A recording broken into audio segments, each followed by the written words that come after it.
सबसे पहले तो आप लोग ने जो बुक लिया है उसे आप लोग बंद कर दीजिए और अपने दिमाग को खोल लीजिए। अब मैं आपको एक ऐसा क्वेश्चन दे रही हूँ जो आपका डिजिट एक्सट्रैक्शन का कंसेप्ट भी क्लियर करेगा और वो फॉर का भी एक बार प्रैक्टिस करवा देगा कि फॉर जैसे मोर नंबर ऑफ नंबर्स जब होता है तो हम कैसे खेलते हैं। तो सपोज आपका क्वेश्चन है कि वैप to enter 5 number print quantity of digits of each number. इसका मतलब क्या हुआ कि ठीक है, मुझे यूज़र से 5 नंबर मांगनी है और हर एक नंबर की जो डिजिट्स की क्वांटिटी है वो मुझे प्रिंट करनी है। जैसे यूज़र ने अगर मुझे दिया 2 5 6 7 तो मुझे 4 प्रिंट करना है, 25 तो मुझे 2 प्रिंट करना है, 80 तो मुझे 2 प्रिंट करना है, ऐसे। तो सपोज ये आपका क्वेश्चन है, ठीक है। तो अब इसको कैसे खेलेंगे, सबसे पहले तो मुझे 5 नंबर मांगना है यूज़र से। अच्छा ठीक है, तो लूप का इस्तेमाल होगा। फिर मुझे क्वांटिटी प्रिंट करनी है किसकी, डिजिट्स की। अच्छा डिजिट्स, ठीक है, तो एक और लूप का इस्तेमाल होगा, एक लूप जिसमें मैं 5 नंबर मांगूंगी और एक लूप डिजिट एक्सट्रैक्शन का। ओके, तो अब लिखते हैं प्रोग्राम। सबसे पहले ये दोनों लाइन, उसके बाद ये इंक्लूड है, ठीक है, इंक्लूड, हाँ। सबसे पहले ये दोनों लाइन, उसके बाद वेरिएबल डिक्लेरेशन इंट, एक तो नम लगेगा, नंबर के साथ खेलना है ना, एक लूप लगेगी नंबर्स को मांगने के लिए। और देखते हैं, सबसे पहले मैं प्रिंट कर दूंगी printf enter 5 numbers, enter 5 numbers. उसके बाद मैं लूप चलाऊंगी 1 से 5 तक क्योंकि मुझे 5 नंबर चाहिए। उसके बाद मैं नंबर मांगूंगी, तो scanf %d एम्परसेंड num, ठीक है। अब मुझे चलानी है लूप, किसके लिए, डिजिट एक्सट्रैक्शन के लिए। तो मैं कर रही हूँ i equals to num, i more than 0, i equals to i by 10, ठीक है। अब मुझे डिजिट्स तोड़नी है, तो i मॉड 10, ये से लास्ट डिजिट टूट जाएगी और मुझे काउंट भी तो करनी है ना डिजिट्स, तो मैं काउंटर लगा रही हूँ, ठीक है। और इधर काउंटर लिख देती हूँ, काउंट इक्वल्स टू 10, और हाँ एक d भी लग रहा है मुझे, ठीक है। ये हो गया का प्रोग्राम। अब रुको, हाँ, तो अभी तक क्या हुआ, एक नंबर आया, मैंने ये नंबर का डिजिट्स का वो निकाल लिया, क्वांटिटी निकाल लिया। अब मुझे प्रिंट भी करनी है, तो फिर प्रिंट कर देती हूँ। क्या प्रिंट करूँगी, क्वांटिटी इक्वल्स टू %d, और किसकी वैल्यू प्रिंट करूँगी, काउंट की वैल्यू प्रिंट करूँगी। अब बड़ा फॉर बंद, ठीक है, तो ये वाला फॉर इतना तक था, ये फॉर के बाद printf, और फिर इसके बाद ये बड़ा वाला फॉर बंद। हाँ, तो अब देखते हैं कैसे काम करते हैं, यूज़र का पॉइंट ऑफ व्यू देखते हैं। यूज़र के पास दिखाया कि एंटर 5 नंबर्स, यूज़र ने बोला ठीक है, यूज़र ने पहला डाला 20 2 5 6। तो सबसे पहले प्रोग्राम कैसे वर्क करे, यूज़र को दिखाया एंटर 5 नंबर, ठीक है। अब 1 to 5 नंबर्स के लिए सबसे पहला नंबर आया, यूज़र ने क्या दिया 2 5 6, तो नम में अभी क्या चल रहा है, नम में 2 5 6, ठीक है। अब आई में आ गया नम मतलब 2 5 6 आ गया, ठीक है। आई 0 से बड़ी है तो अंदर जाएगी, डिजिट टूटेगी 6 टूटी, काउंटर प्लस प्लस, काउंट में इनिशियली 0 चल रहा था तो काउंट 1 हो गया, प्लस प्लस ऊपर गई, आई इक्वल्स टू आई बाई 10, 25 हो गई, 2t 5, काउंटर 2, ऊपर गई, ये 2 हो गई, 2 का लास्ट डिजिट 2 ही होता है, काउंटर 3, ऊपर गई 2 का लास्ट डिजिट चला गया तो क्या बचा, 0 बचा, i मोर देन 0 नहीं, आउट, टर्मिनेट, तो प्रिंट हो गई। प्रिंट क्या हो गई, क्वांटिटी, तो फिर स्क्रीन में प्रिंट हो गया क्वांटिटी इक्वल्स टू काउंट का वैल्यू क्या रहा 3। तो क्या करेक्ट है प्रोग्राम, हाँ करेक्ट है। देखो इधर 3 प्रिंट होना चाहिए था, 3 प्रिंट हो गया, ऊपर गया i प्लस प्लस, i 2 हो गया। अब रुको एक बार, आप लोग अब इधर एक चीज़ देखो, मैंने इधर याद है कि i 2 हुआ था, मतलब i पहले 2 5 6 था, फिर 25 हुआ, फिर 2 हो गया, और फिर i इधर फाइनली 0 हो गया था। तभी तक कंडीशन चेक हुई थी कि क्या 0 0 के बराबर है, नहीं है ना, तो बाहर आई थी। तो i में क्या चल रहा है, 0 चल रहा है, ऊपर गया i क्या हो गया, 1 हो गया, ठीक है। जबकि i को होना क्या चाहिए था, 2 होना चाहिए था, क्योंकि ये जो लूप है, ये लूप तो नंबर्स के लिए है ना कि 5 नंबर आएगा। ये लूप से तो कोई काम ही नहीं है, ताल्लुक ही नहीं है, ये तो डिजिट एक्सट्रैक्शन का एक लूप है, और इधर ये नंबर्स के लिए लूप है कि 5 नंबर मंगा रही हूँ। तो एक चीज़ हमेशा याद रखना, और ये इधर देखो, आप लोग एक चीज़ देख रहे हो कि ये जो बड़ा वाला लूप है, ये लूप इसके अंदर प्रेजेंट है ना, ये इसका बच्चा है। इसको हम लोग बोलते हैं जब कोई चीज़ किसी अंदर वही मतलब जैसे लूप के अंदर लूप, मतलब कोई चीज़ के अंदर कोई चीज़ प्रेजेंट होती है ना, हम लोग उसको एक वर्ड देते हैं नेस्टेड, नेस्टेड का।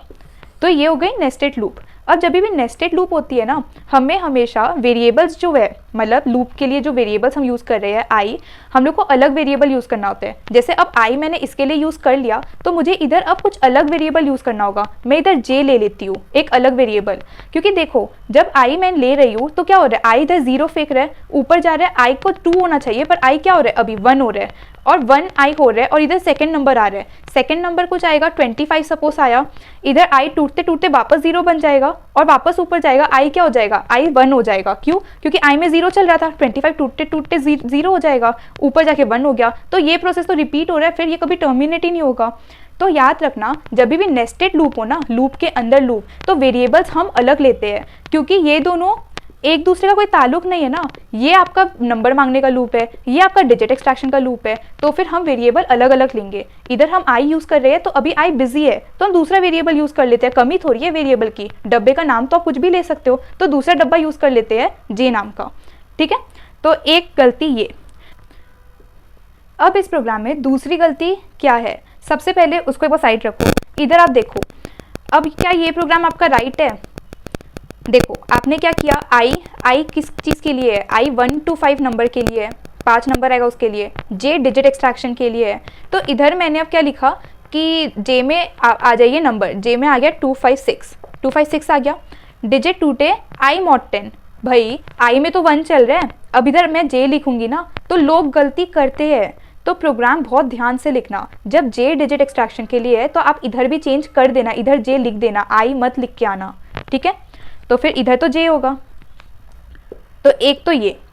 अब हम रन करते हैं, रन करते करते हमें ये प्रोग्राम की एक बहुत छोटी सी साथ ही बहुत बड़ी सी, वो एकदम छोटी मिस्टेक भी है, सिली मिस्टेक, जिसको कंसेप्ट आता है उसके लिए सिली मिस्टेक, जिसको नहीं आता उसके लिए बड़ी मिस्टेक भी है। चलो रन करते हैं प्रोग्राम को। तो क्वांटिटी 3 प्रिंट हो गई, तो काउंट में लास्ट 3 चल रहा था तो क्वांटिटी 3 प्रिंट हो गई। ठीक है, ऊपर गया, आई 2 हो गया। अब आई तो मस्त चल रहा है, इधर आई का कोई लेना देना नहीं है, तो आई अपना 2 हो गया। दूसरा नंबर आया, यूज़र ने दिया 6767, ये नंबर दिया। ठीक है, जे में कॉपी आया, जे में डिजिट्स टूटी, तो पहले 7 टूटी, काउंट 1 हो गया। क्या काउंट सच्ची में 1 हुआ? क्योंकि देखो काउंट सबसे शुरू में 1 क्यों हुआ था, क्योंकि उसकी इनिशियल वैल्यू 0 चल रही थी। अभी काउंट की वैल्यू क्या चल रही है, 3, तो काउंट इधर प्लस प्लस, तो 3 से एक भरेगा ना, तो काउंट इधर कहाँ से काउंटिंग स्टार्ट करेगा, 4 से। ठीक है, इधर 3 डिजिट्स वो काउंट कर लिया, अब इसके लिए वो 4 से काउंटिंग स्टार्ट कर रहे हैं। क्यों? क्योंकि आपने कहीं पर काउंट को 0 किया ही नहीं वापस, तो आपको इधर काउंट का काम हो गया था, आपने काउंट को प्रिंट किया, 3 प्रिंट किया, अब ये इसका काम हो गया ना, तो अब इसका काम हो गया तो आप काउंट को 0 कर दीजिए। इसको हम लोग बोलते हैं रिफ्रेशिंग, रिफ्रेश करना वेरिएबल को 0 से। तो फिर आप काउंट को इधर 0 कर दीजिए। अब आपने क्या किया, काउंट को रिफ्रेश कर दिया, तो अब इधर से जो भी काउंटिंग है वो वापस 1 2 3 ऐसे स्टार्ट होगी। तो ये जो लाइन है ना, ये आधे लोग तो समझते ही नहीं है, और जो समझते हैं, जैसे मैं अपना भी बात करूँ तो ये लाइन ऐसी है जो इंसान भूल जाते हैं, सिली मिस्टेक के कारण भूल जाते हैं, बट ये मत भूलना। ठीक है, याद रखना कि रिफ्रेशिंग करना है। ठीक है, भूलना मत। ठीक है, तो फिर एक तो रिफ्रेश कर दो आप, count plus plus sorry equals to 0, और फिर फॉर अपना बंद कर दो ये वाला। तो अब क्या हुआ, अब आपने ये 3 प्रिंट किया, काउंट की जो वैल्यू है 3 से उसको 0 कर दी। ठीक है, अब ऊपर गई, दूसरा नंबर आया, दूसरा नंबर टूट रहे, काउंट क्या हो गया, सबसे पहले 7 टूटा, काउंट 1, फिर इधर 676 हो गया, इधर 6 टूटा, काउंट 2, ऐसे करते करते।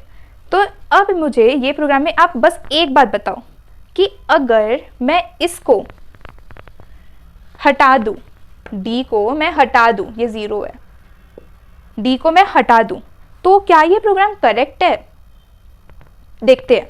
ठीक है, हमें अभी नहीं पता है, चलो देखते हैं। पहले आप लोग एक बार गेस करो, मतलब थोड़ा सोचो, गेस नहीं, थोड़ा लॉजिकली सोचो कि क्या ये करेक्ट होगा। अच्छा मुझे एक बात बताओ, क्या इधर डी का काम है? मतलब हमें एक एक डिजिट का इंडिविजुअली काम है, जैसे हम 7 के साथ क्या कुछ कर रहे हैं, क्या उसका सम निकाल रहे हैं या उसको प्रिंट कर रहे हैं? नहीं। ठीक है, चलो देखते हैं कि डी को अगर मैं हटा दूँ तो क्या होगा।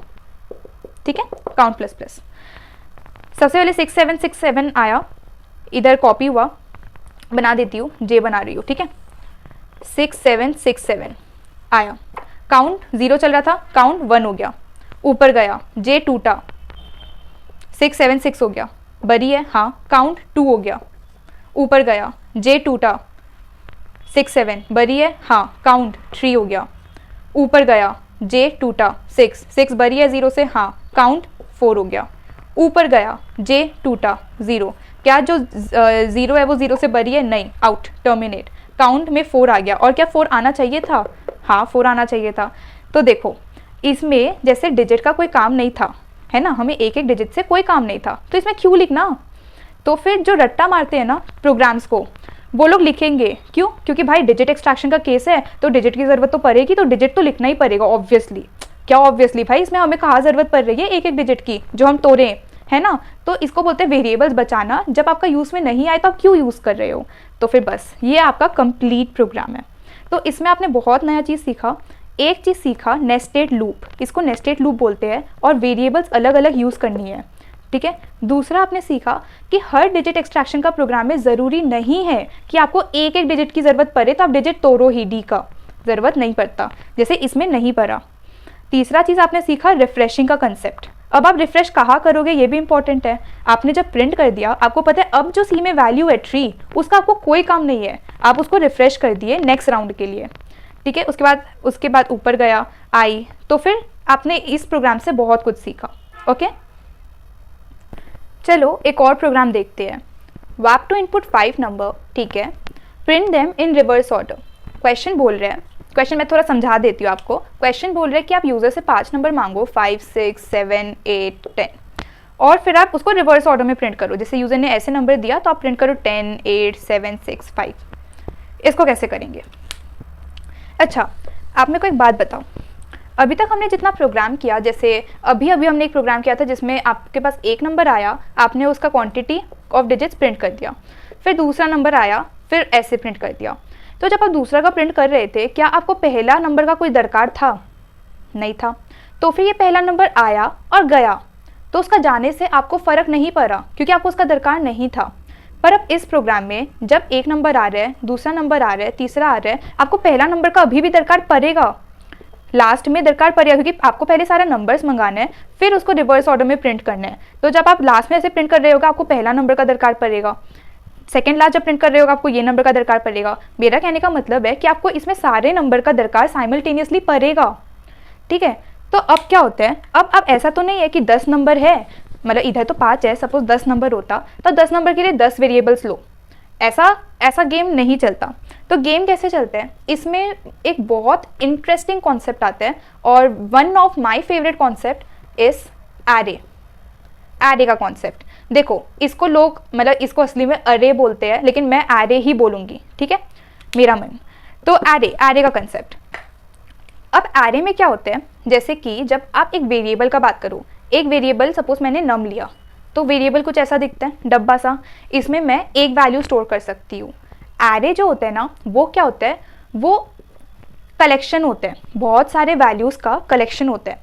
जैसे कि ऐसा कुछ ऐसा दिखता है, मतलब आप इमेजिन करो एरे कुछ नहीं है, सपोज आपने एरे बनाया ए नाम का, ठीक है। तो एक ए में बहुत सारा, मतलब बहुत बड़ा डब्बा है ए, और उसमें बहुत सारा सेक्शंस है, ठीक है। तो बेसिकली उसमें बहुत सारी एलिमेंट्स, जैसे नम, इसमें एक ही वैल्यू, वेरिएबल में एक ही वैल्यू अट सकती है।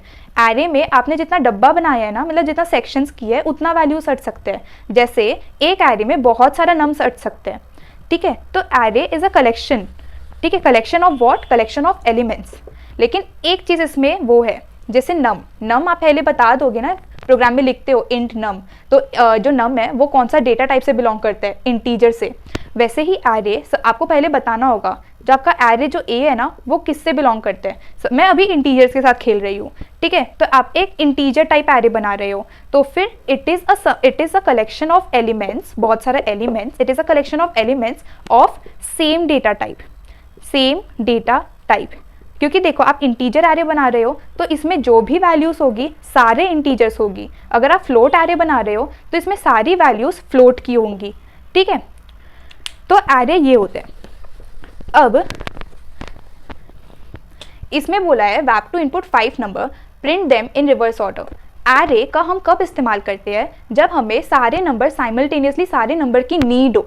जैसे इससे पहले हम जो प्रोग्राम कर रहे थे उसमें नंबर आ रहा था जा रहा था, हमें घंटा फर्क नहीं पड़ रहा था, पर इसमें हमें पाँचों के पाँचों नंबर स्टोर करने हैं। क्यों? क्योंकि मुझे इसको रिवर्स ऑर्डर में प्रिंट करना है ना। जैसे अगर मैं एरे का इस्तेमाल नहीं करूँ तो 5, 6, 7, 8, 9, यूज़र ने जब 9 दिया मेरे पास तो ये 5 गया, क्योंकि मैं अगर एक ही नंबर एक ही डब्बे में स्टोर कर रही हूँ तो पहले 5 आया, फिर 5 डिलीट होके 6 गया ना, 6 आया ना इसमें, तो 5 तो डिलीट हो चुके हैं। मैं ये 5 कहाँ से लाऊँ प्रिंट करने के लिए? तो ये विदाउट एरे पॉसिबल नहीं है, इसीलिए हम इस्तेमाल करते हैं एरे का। और सच बताऊँ, एरे एक बहुत बहुत इंटरेस्टिंग कॉन्सेप्ट है। देखो एरे कैसा दिखता है, थोड़ा सा बताती हूँ रिप्रेजेंटेशन। जैसे मैं बताऊँ कि मैं बोलूँ कि input 5 number in an array, तो आप एक डब्बा बना लो, जैसे आप वेरिएबल्स के लिए डब्बे बनाते हो ना, वैसे आप एक डब्बा बना लो, उसमें 5 डिविजन्स कर दो, 5 सेक्शंस होना चाहिए, कंपार्टमेंट्स, ठीक है। अब एरे मतलब कंप्यूटर इसको खुद से एक नंबरिंग दे देते हैं। जैसे सपोज करो आप स्कूल में जा रहे हो और आप अपना बैग पीछे लॉकर में रख रहे हो, मतलब लॉकर में कुछ रख रहे हो, ठीक है, तो लॉकर में नंबरिंग रहती है कि आपका जो रोल नंबर है वो लॉकर में लिखा रहेगा, तो फिर वो लॉकर आपका है ना। तो फिर वैसे ही इसमें नंबरिंग्स होती है। तो नंबरिंग स्टार्ट होती है, जो पहला डब्बा होता है उसके लिए नंबरिंग होती है 0, 1, 2, 3, 4, इसको हम बोलते हैं पोजीशन, इसको हम बोलते हैं इंडेक्स पोजीशन। मतलब अगर मैं सपोज यूज़र नंबर दे 23, 5, 25, 22, 22, तो अब मैं अगर बोलूँ इंडेक्स 3 में कौन सा नंबर है, तो आप 25 नहीं बोलोगे, मैंने इंडेक्स 3 बोला है, आप 20 बोलोगे, क्योंकि एरे की काउंटिंग 0 से स्टार्ट होती है, ठीक है। तो अब इसमें एक प्रोग्राम देख लेते हैं। प्रोग्राम कैसे लिखेंगे? जैसे कि सबसे पहले आपका हैश इंक्लूड वाला लाइन रहेगा, इंट मेन वाला लाइन रहेगा, उसके बाद आप डिक्लेयर कैसे करोगे?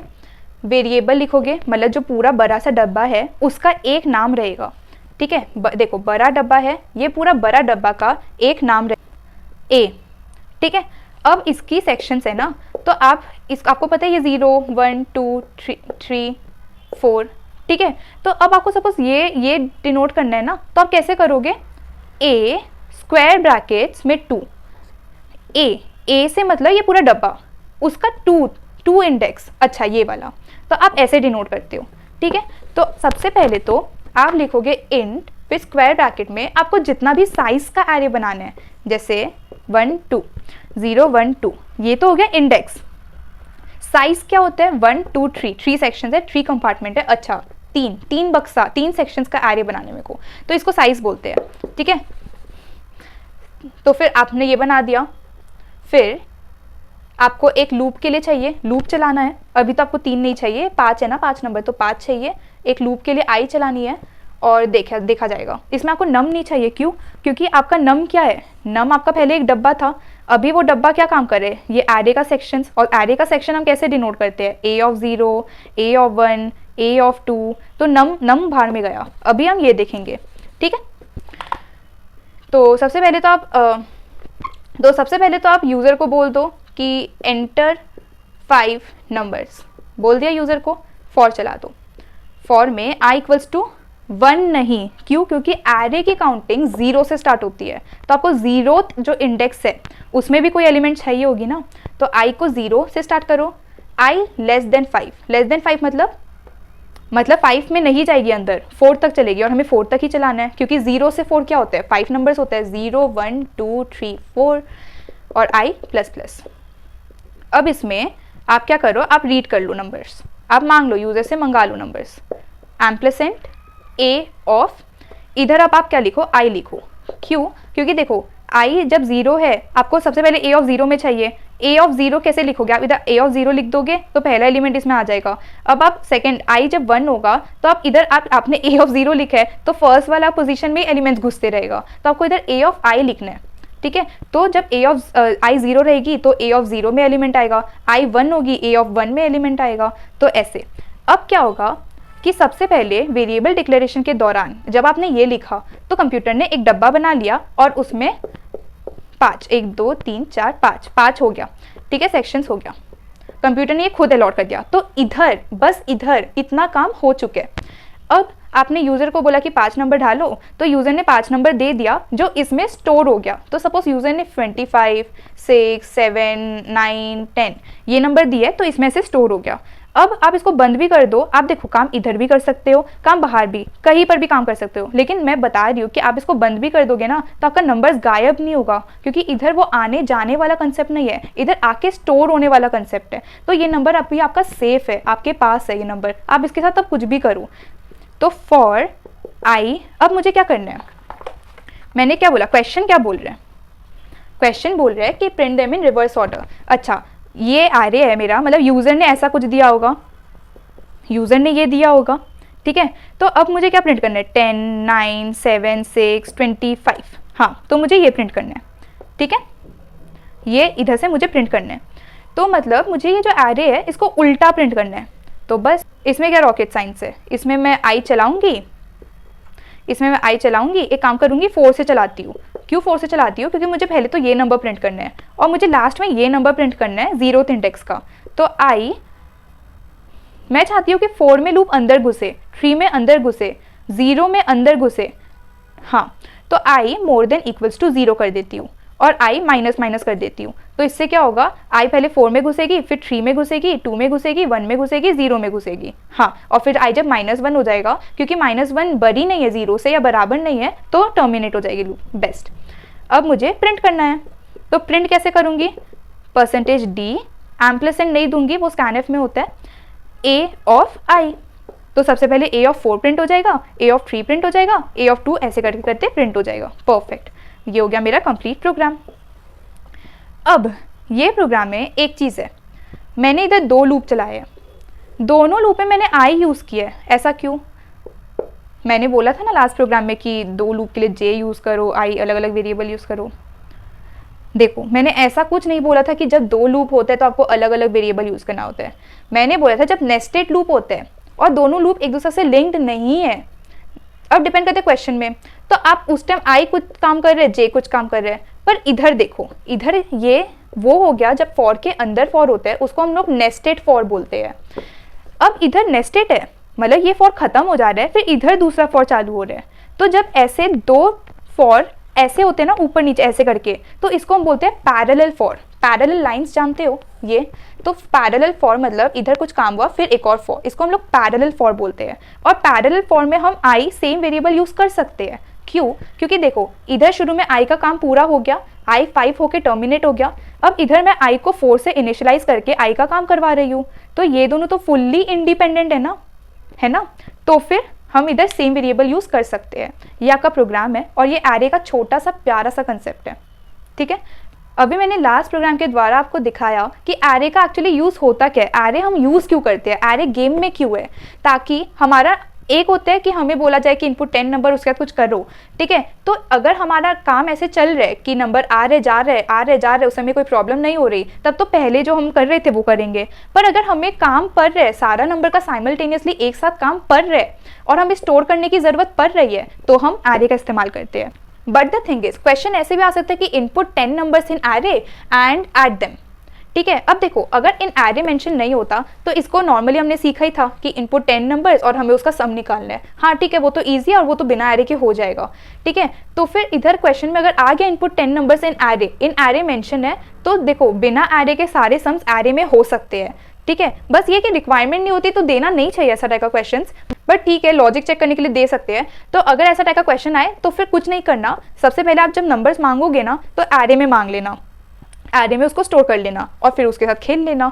एक ऐसा एग्जांपल दिखा देती हूँ जिसमें हमें स्टोर करने की ज़रूरत होती नहीं है, लेकिन क्वेश्चंस आता है वैसे, जैसे कि input 5 number in an array